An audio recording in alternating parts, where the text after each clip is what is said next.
Buenos días a todos los alumnos. Comenzamos hoy el segundo tema de este curso de Pedagogía Calasanzia. Para entender bien la pedagogía de San José de Calasanz, no solamente basta pues, conocer un poquito el contexto en el cual Calasanz vive, sino las claves de su propia historia de vida, diríamos su contexto personal. Entonces, lo que vamos a pretender en este tema pues, es acercarnos a la biografía de San José de Calasanz desde algunas claves que les voy a intentar explicar en esta presentación. Para ello les voy a compartir la pantalla. Tendrán esta presentación, por supuesto, en el Google Classroom. Bien. Comenzamos con esta imagen. Esta imagen es de un escolapio polaco, que es pintor, que se titula El encuentro. Representa a un joven, San José de Calasanz, idealizado, que se arrodilla y se pone a la altura de un niño. Representa, pues, simbólicamente todo lo que Calasanz intentó descubrir y vivir a lo largo de su larga existencia. Un camino de abajamiento y santidad. Esa persona, ese sacerdote muy bien preparado, un doctor en teología, con un gran futuro como eclesiástico, como profesional, descubrió en los niños pobres el mejor modo de servir a Dios. Pero esto fue un proceso en su vida. Vamos a verlo. La historia de San José de Calasanz la podríamos dividir en 4 etapas.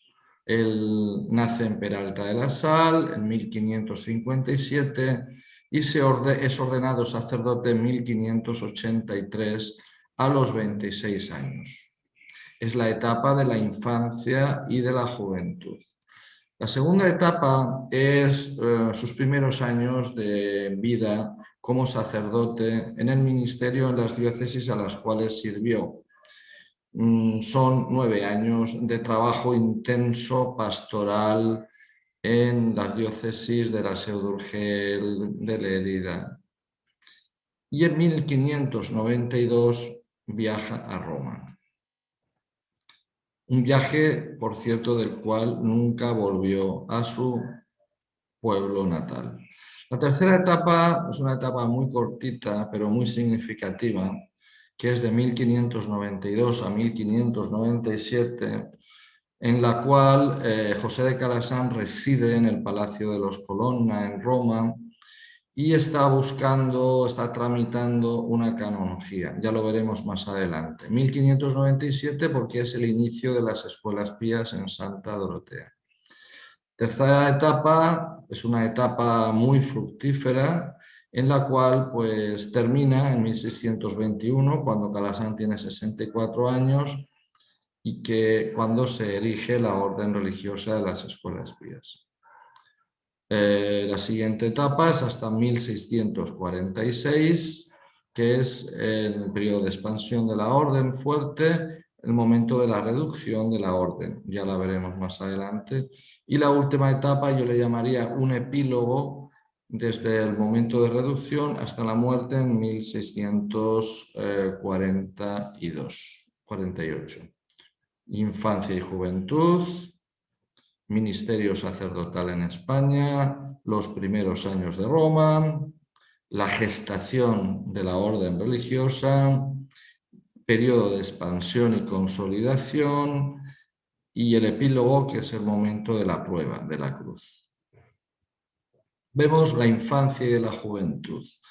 José de Calasanz nace en este pueblecito pequeño del Reino de Aragón, Peralta de la Sal, actual provincia de Huesca. En ese momento, Peralta de la Sal pertenecía a la diócesis de la Seu d'Urgell. al norte del Reino de Aragón y limitando con Francia. Desde pequeño nosotros sabemos que su madre María lo educaba en la piedad, esto es lo que hacían todas las mamás, y su padre se llamaba Pedro Calasán, que tenemos por las crónicas de la época que era un cargo que se llama el baile de Peralta, que es una especie de juez de paz, una especie de responsable administrativo de la Corona de Aragón en el pueblo. Y eran padres de 8 hijos, del cual José era el menor. No eran precisamente de las familias más pobres del pueblo. Una familia, podríamos decir, de una cierta clase media, no muy acomodada, pero sí que podían darle pues, una educación esmerada a sus hijos.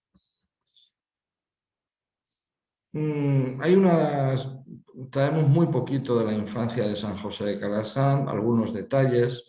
Este es un detalle muy simpático que contó un sacerdote amigo suyo, amigo de la infancia. Dice, siendo yo su paisano y de su misma edad aproximadamente, se salió de casa y de la villa con un puñalito desenvainado en la mano. Yendo así, preguntándole yo dónde iba, me respondió, quiero ir a matar al demonio porque es enemigo de Dios.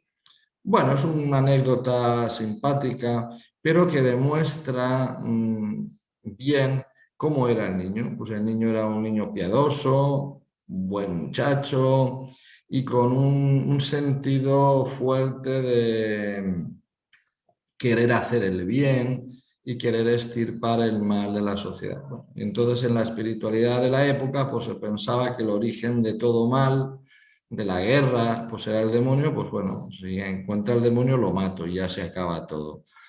Mentalidad infantil, pero bueno, es interesante ver cómo el santo desde pequeñito pues tenía este deseo de querer hacer el bien. Este deseo de querer hacer el bien le lleva pues en la escuelita que estaba en su pueblo, en Peralta de la Sal, una pequeñita escuela de pueblo, donde se enseñaban las primeras letras y el catecismo, pues ahí tenemos una imagen pues muy bonita de Segreyes y después de un cómic, donde Calasán se sube a la silla y nos dicen también las crónicas que recitaba los versos de Gonzalo, los versos a la Virgen María de Gonzalo de Berceo, que posiblemente le había enseñado su madre. Después de las primeras letras, lo que podríamos llamar la primaria, que duraría muy poquito, pues como el niño, pues parece ser que le gustaba estudiar, quería seguir adelante, entonces los papás lo mandan a un pueblo cercano que se llama Estadilla, donde los monjes trinitarios, los frailes trinitarios, tienen un convento con un internado para adolescentes para que sigan sus estudios. Eran las famosas escuelas de gramática que no solamente tenían los trinitarios, sino también los jesuitas y otras órdenes religiosas, evidentemente de pago. En 1571, cuando Calasán tiene 14 años, me parece que Calasán manifiesta su deseo a sus padres de ser sacerdote. Claro, un muchacho bueno, piadoso, en el ambiente de la época, de la contrarreforma católica. Bueno, pues él entiende que puede colaborar y puede mejorar la sociedad, la iglesia, pues haciéndose sacerdote. Siente una llamada y quiere seguir adelante. Bueno, empieza los cursos en la Universidad de Lérida, le dan permiso para esto, porque empezar estos cursos de artes y filosofías no implica necesariamente ser sacerdote, puede ser perfectamente un abogado, otra profesión, pero empieza su carrera propiamente universitaria a los 14 años. Pero el padre, su padre Pedro, no lo tiene muy claro porque porque sus hermanos mueren, hace sus estudios, ahora lo iremos viendo para no adelantarnos, ¿no? En 1580, Calasanz sufre una crisis íntima muy intensa y una grave enfermedad que pone a prueba sus intenciones sacerdotales. No es que tenía el permiso total de sus padres, porque sus dos hermanos habían muerto. Entonces, José sería el heredero del patrimonio de su padre, Pedro. Entonces, como que su deseo y su proyecto de ser sacerdote se ve frustrado. Calasanz, José, entiende siempre que la enfermedad que tiene fue muy providencial, porque se la vio en el otro mundo prácticamente, y entonces él se entrega a Dios, era muy devoto de la Virgen, y un día llega su padre y le dice: le he pedido a la Virgen María que si me sano, me dejarás ser sacerdote. Evidentemente se sanó. Pero sigue adelante su camino, va a la Universidad de Valencia, Alcalá de Henares y en Lérida. Y en Valencia tiene una prueba de fe, que también nos la cuenta. Parece ser que una muchacha se enamora del joven seminarista José y pues le tiene echado el ojo. José, que tenía ya una vocación bien afirmada, pues gracias a su enfermedad y todo el proceso que va viviendo, pues entiende que esto es un peligro real y sale corriendo de Valencia. Y después, más adelante, pues él dice que realmente pudo superar esa tentación. Hasta que al final, en 1583, cuando tiene 26 años, es ordenado de sacerdote. Ya, evidentemente, ya no vivía sus hermanos Juan y Pedro y Esperanza y su madre María Gastón. En los primeros años, como sacerdote, como era una persona muy bien formada, había ido bien a la universidad, sabía latín, sabía escribir muy bien, sabía leyes también. Entonces está al servicio del obispo de Lérida en un primer momento, secretario del obispo de Urgel, oficial o vicario de la zona de Tremp, y también visitador de sacerdotes, y allá es donde empieza a conocer las primeras iniciativas de educación del pueblo, catequesis del pueblo. Bueno, lo que él hace es aplicar las disposiciones de la reforma de la Iglesia del Concilio de Trento. Hay un testimonio del Catalucci, que está recogido en el libro de Santa. Cuando es visitador y reformador diocesano, nos recoge un Catalucci un testimonio de la época, ¿no? Que se lo voy a leer. Efectuando una visita por los montes Pirineos, se encontró al clero muy disipado y fuera de regla, por lo que dio e hizo cumplir muy excelentes ordenamientos. Sus medidas provocaron sublevación del pueblo y del clero, llegando hasta pretender asesinarle, pero visto que todo resultaba mayor gloria de Dios, se calmaron.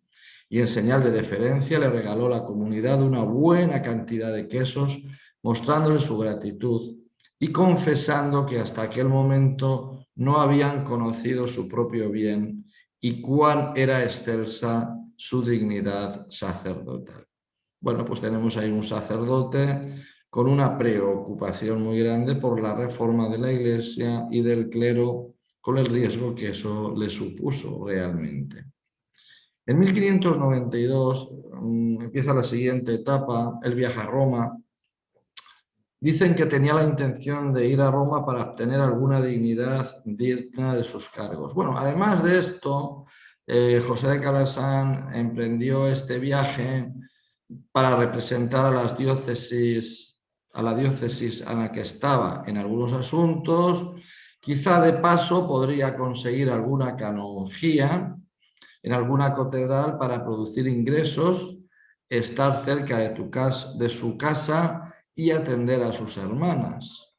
Era una aspiración bastante razonable.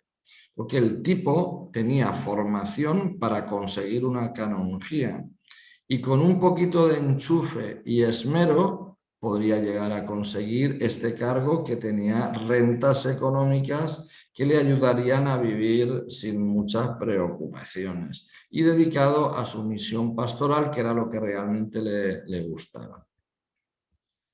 En estos primeros años de Roma, él lo recibe el cardenal Colonna en su palacio. Vaya chaletito que tenía el padre Colonna. Y lo tiene como visitador. En el Palacio de los Colonnas reside hasta 1602, unos 10 años, no es una broma. Por tanto, él establece una relación muy íntima, muy cordial con el cardenal y su familia. Y sabemos que fue preceptor o maestro de los sobrinos del cardenal durante este tiempo. Pero vamos, no estaba todo el día dándole clases a los sobrinos y asesorando al cardenal. Entonces, como tendría tiempo libre y tenía mucha inquietud apostólica, se apuntó a diversas cofradías de caridad, asociaciones de caridad que había en Roma y que le permitió conocer bastante de cerca la realidad de pobreza que había en la ciudad, que era muy fuerte. En estas visitas continuas, que es un periodo muy interesante y muy fructífero espiritualmente para la vida del santo, conoce el trabajo que hace el padre Antonio Brandini en la parroquia de Santa Dorotea en el barrio del Trastevere. Bueno, pues el trabajo era una escuelita de la parroquia donde había unos cuantos niños, varones, pues que eran educados, eran instruidos en las primeras letras, en el cálculo, la aritmética y en la doctrina cristiana. Pero algo le llamó la atención a José de Calasanz de esta escuela, que se quedó pues, a trabajar como voluntario en ella. Hasta que en el otoño de 1597 le propone al párroco hacer que la escuelita de Santa Dorotea sea gratuita, porque no lo era.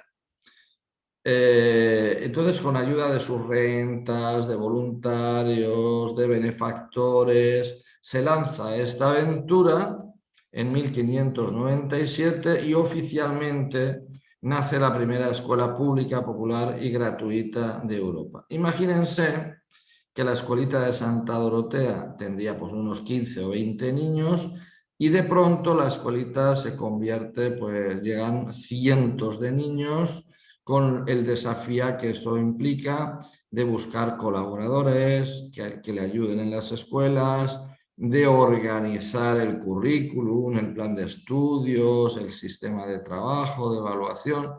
Fue un ingente desafío pedagógico que tuvo que abordar Calasanz y que sin duda lo hizo genialmente pues, con la ayuda de muchos colaboradores. Él mismo cuenta años después que realmente el instituto nació en Santa Dorotea. Dice, como allí se enseñaba comúnmente a ricos y pobres y no encontraban a nadie quien le enseñara estos principios. Aquí les voy a hacer un recorrido. No siempre estuvo la escuela en Santa Dorotea. La escuela realmente inició en Santa Dorotea, pero pronto tuvieron que abandonar la parroquia porque no había espacio para las clases de los niños y llegaron 3 años después, cruzando el río Tíber, a la Fonda del Paraíso. Allá aguantaron un año y pasaron muy cerquita, unos metros, a Campo dei Fiori. En este momento tenemos 500 niños asistiendo a las escuelas. Un año después lo acogen en el Palacio Vestri y sube a 700 niños. 3 años en el Palacio después de 3 años en el Palacio Manini. En 1603, estando en el Palacio Vestri, se publica el primer horario, conocemos, de las escuelas píes, que rige la vida escolar de los colaboradores de Calasanz. En 1604 escribe un documento, una breve relación, un documento base, una ratio studiorum de la pedagogía calasanzia y un reglamento de los maestros. Lo estudiaremos y lo leeremos durante este diplomado, porque allí ya apunta cómo estaba organizada la escuela.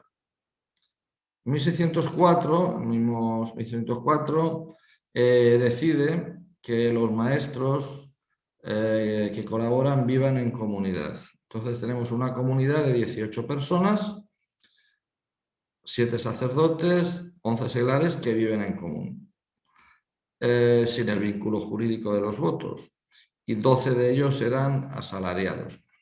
Es interesante ver cómo Calasanz quiere dar estabilidad al grupo de maestros. Y él entiende que la estabilidad se consigue con una vida comunitaria y dándoles un reglamento y una espiritualidad. Y nace una comunidad, una congregación.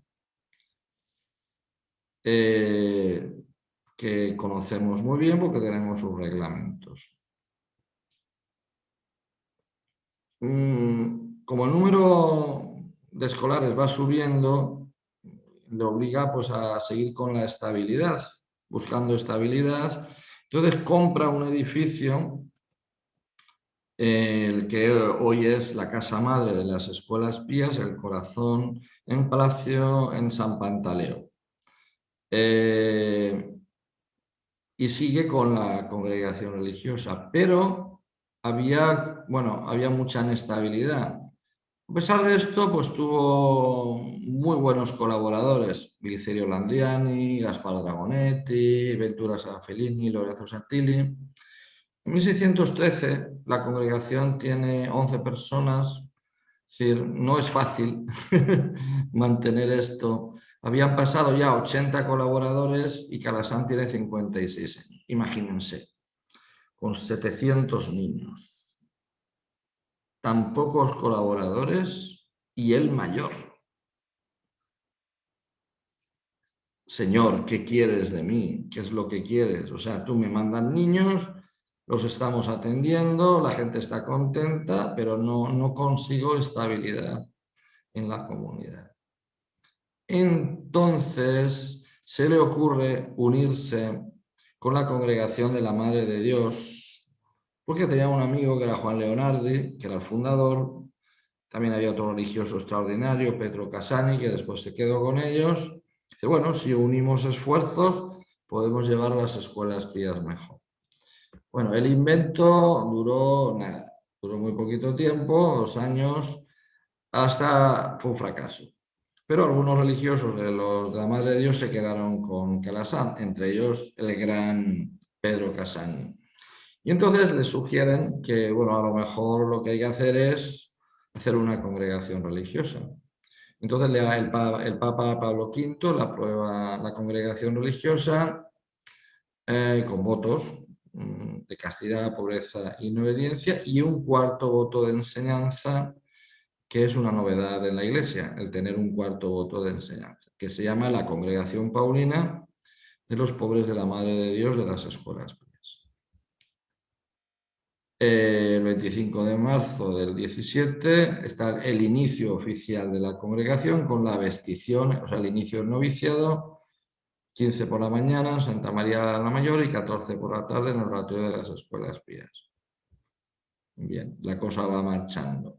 Entonces, en el decreto de creación de la congregación se dice que, bueno, la congregación es aprobada con la condición de que los religiosos enseñen la gramática, el cálculo, la fe católica, la moral, y educarlos gratis, sin sueldo, ni paga, ni salario, ni honorarios, que era la gran novedad, ¿no? La gran novedad es una escuela para todos, educación gratuita. De 1617, que era maestro de novicios, Pedro Casani, a 1621, que se aprueba la orden, entraron 153 personas al noviciado, de los cuales 66 salen y 22 mueren.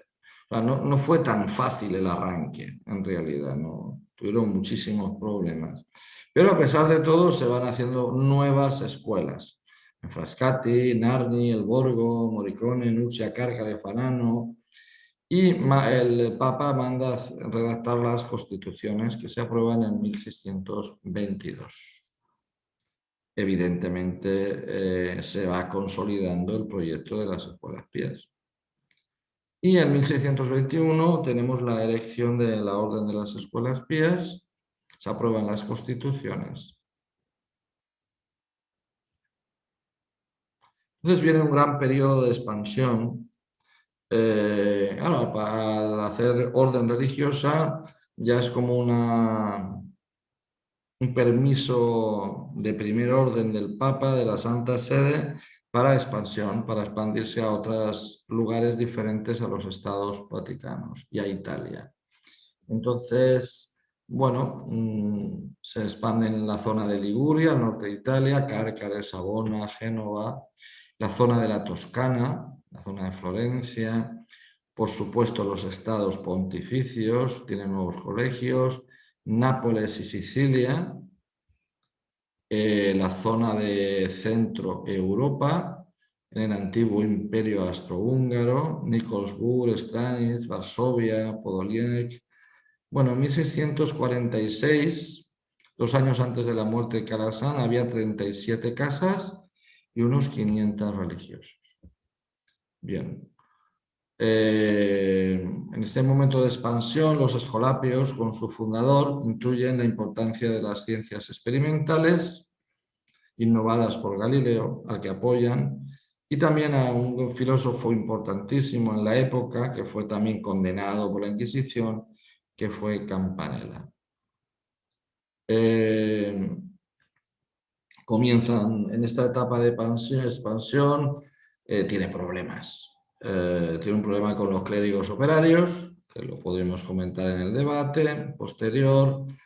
El padre Mario Zozzi, un religioso muy bien valorado por el santo durante muchísimos años, pero que se corrompe, se desvía y al final, con muchísima influencia, la usa para destruir las escuelas pías y denigrar al fundador. Como premio a un chivatazo que le dio a la Inquisición, lo nombran provincial de Florencia. Bueno, se arma un lío grandísimo en la orden que lleva a una visita apostólica y a poner al fundador bajo sospecha. En 1642, la Inquisición lleva preso por las calles de Roma a José de Calasanz y a sus colaboradores en el gobierno de la orden, y comienza una etapa muy dura para el santo y para la institución de persecuciones, incomprensiones y de mal gobierno. Todo esto lleva, lo hemos dicho así muy rápidamente, hay que leerse la biografía para profundizar más, a una reducción de la orden, por la cual Inocencio X, mal aconsejado, por supuesto, por los visitadores, destruye la orden y la reduce a una serie de casas independientes entre sí, y con la prohibición de recibir nuevos miembros. Calasanz es destituido y sustituido por indeseables. El hombre tenía 89 años, muy viejito y mal de salud. Yo imagino que él tuvo que vivir esto como un trago muy amargo, muy amargo, porque la obra de toda su vida, que son las escuelas pías, estaban prácticamente declaradas a ser extinguidas. Sin embargo, pues nunca dudó del amor de Dios, ni nunca criticó a la Iglesia públicamente, sino que dijo: el Señor me lo dio, el Señor me lo quitó, bendito sea su nombre. Si de Dios aceptamos los bienes, ¿por qué no vamos a aceptar los males? Son las palabras de Job.